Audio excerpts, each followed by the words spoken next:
o sétimo, né, tipo de pais criam ansiedade, insegurança nos seus filhos é o tipo que ignora quando a criança erra.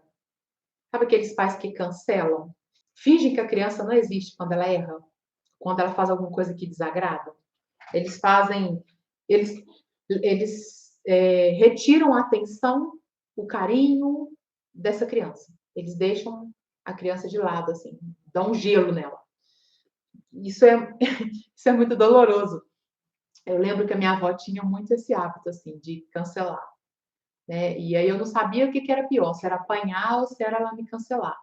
Porque ela me ignorava e eu ficava tentando falar com ela e ela, tipo, né, não tem ninguém nesse ambiente. Estou totalmente sozinha. E eu ficava o dia inteiro, isso durava tipo um dia, né? Eu tentando ali chegar num consenso de onde foi que eu errei, tentar conversar, mas comer pelas beiradas, mas não costumava dar certo, não. Então é o tipo de pai que ignora. Por que é ruim, gente? O filho não sabe o que está acontecendo. É melhor o pai conversar, e mesmo que, sei lá, de repente ele resolva fazer isso, que o filho pelo menos saiba o que está acontecendo, né? Que ele explique para a criança o que errou, o que ele não gostou, etc e tal. Porque só fechar a cara e ficar e ignorar a criança é complicado, né? É muito difícil para a criança entender como que ela pode consertar, o que ela pode melhorar. Então, esse é o sétimo tipo. E tem um exemplo lá no Cura de Paz, no meu programa Cura de Paz, onde o pai trancava o filho no porão quando o filho chorava. Pensa, gente, a criança chora porque ela tem uma necessidade emocional a ser atendida. Lembrando que o cérebro da criança não é igual ao nosso. A gente fica irritado porque a gente quer que ela pense e haja como a gente, como adulto, né? Mas até os 25 anos de idade, o cérebro está em formação. Então, a criança não vai fazer isso. E aí, quando ele chorava, o pai dele trancava ele no porão. Né? Desespero total. Né? Quem está me ouvindo pode pegar todas essas informações que eu estou fazendo com vocês e aplicar nos seus filhos, nos seus sobrinhos, nas crianças que estão, né, em volta de vocês aí, ok? Né, gente? Vamos melhorar o mundo. As crianças são o futuro. Quando a gente trata as nossas crianças bem, a gente tem aí um futuro melhor. O tipo do adulto cancelado é aquele adulto que, quando alguém demonstra algum tipo de chateação perto dele, quando ele demonstra algum tipo de desconforto, né, tá chateado com alguma coisa, tá frustrado com alguma coisa, ele automaticamente ele se sente culpado. Ele se sente culpado porque o outro está triste. Ele se sente culpado porque o outro está infeliz. Ele se sente culpado porque o outro não está conseguindo lidar lá com os seus problemas. Pensa, porque nele tinha a sensação de que o pai ou a mãe ficavam chateados e revoltados e tristes por culpa dele. Então, tudo que ele vê em volta que não está funcionando corretamente é culpa dele. Agora, pensa dentro de um relacionamento. Chega o marido lá chateado do trabalho, a pessoa fica perguntando o que ela fez, onde ela errou, o que aconteceu. Complicadinho, né? Porque não tem nada a ver com ela. Ela não consegue responsabilizar só pelo espaço dela, ela quer responsabilizar pelo desconforto emocional, pela insatisfação do outro também. Isso às vezes é invasivo. E não é culpa sua, né? Ficar se culpando, ficar se martirizando, tentando corrigir em si a insatisfação do outro nunca vai funcionar. Você nunca vai fazer o outro feliz. Tá? O outro tem que vir feliz de casa. Pronto, né? E aí vocês unem e aí a coisa dá certo. Ok? Então é isso. Vamos para o 8, então, gente. Postar e sair correndo. Oitavo tipo de pais que causam insegurança nos seus filhos.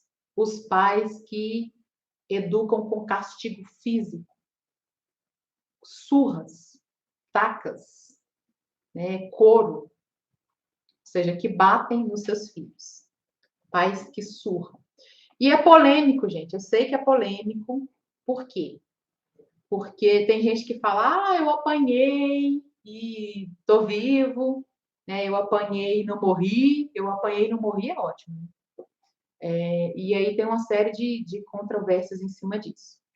Eu tenho alguns exemplos, né? Eu tenho uma cliente que ela levou uma surra muito forte do seu pai. Deixa eu contar essa história que vocês vão gostar.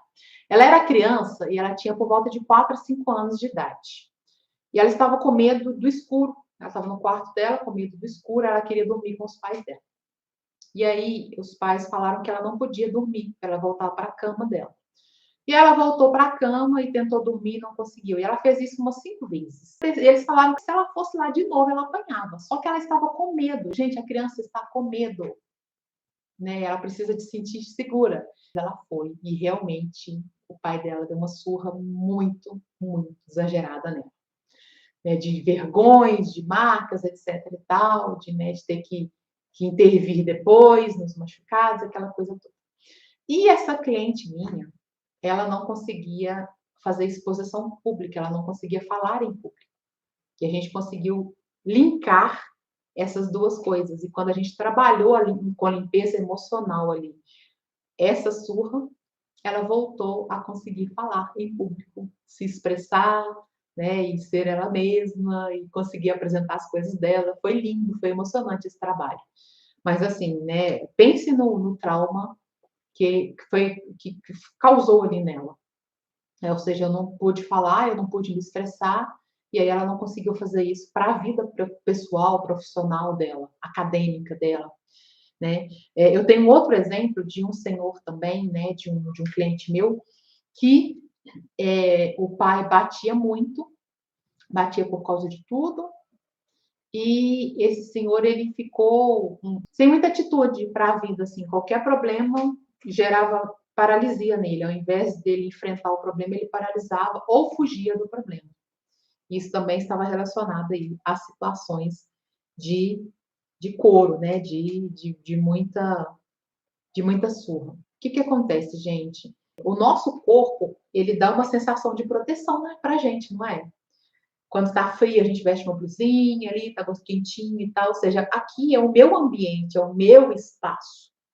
E quando alguém vem aqui e invade esse espaço, eu fico sem orientação, eu fico sem lugar.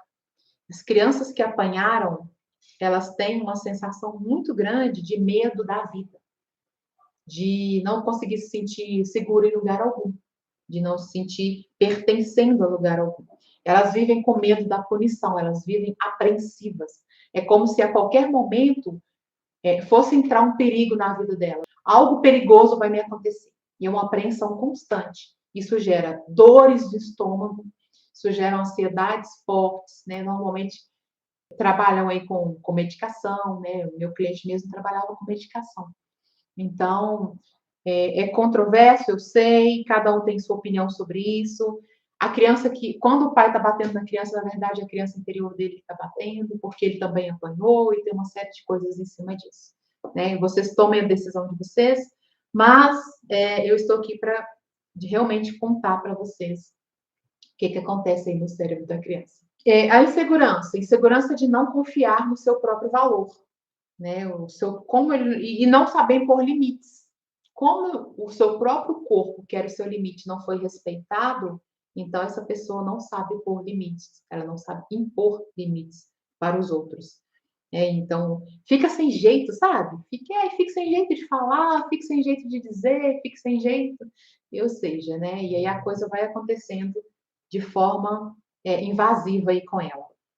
Outra coisa que é ruim é que às vezes, né, muitas vezes, na verdade, essa criança que apanhou repete essa violência com facilidade, né? E repete não só com outras crianças, mas quando adulto, né? Às vezes é uma pessoa brigona, uma pessoa que se altera fácil, ela projeta essa violência aí para frente, dependendo de como que a violência foi com o corpo dela.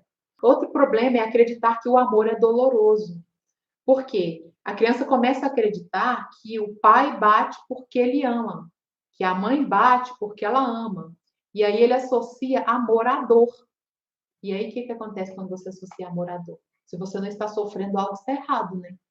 Se você não está sofrendo, você não está sendo amado. Esse é um problema grande, nessa interpretação, né? Que muitas vezes vai ocasionar aí de você arrumar um companheiro violento, um companheiro que vai invadir o seu espaço, assim como seus pais invadiam, o seu espaço físico, que é o seu corpo, né? De maneira violenta aí. Muito bem, então esse é o tipo, esse é o último tipo. Eu quero saber. Olha, a Elisângela está dizendo para a gente aí que faz muito sentido, né? Eu apanhei muito por falta de sabedoria, também bati no meu filho. Gente, o problema é estrutural, né? Nossos avós apanharam, nossos bisavós apanharam, e aí é estrutural. Aí chega um momento em que a gente, com mais conhecimento, com mais acesso a conhecimento, vamos dizer assim, a gente tem a responsabilidade de interromper isso, né? E procurar outros meios. É fácil? Claro que não. A criança que apanhou, ela tem uma necessidade muito grande de devolver isso. E no momento em que a criança faz raiva em você, é a sua criança ferida que está lidando com ela. Não é o seu eu adulto, racional e estruturado, bonitinho. Não é, não.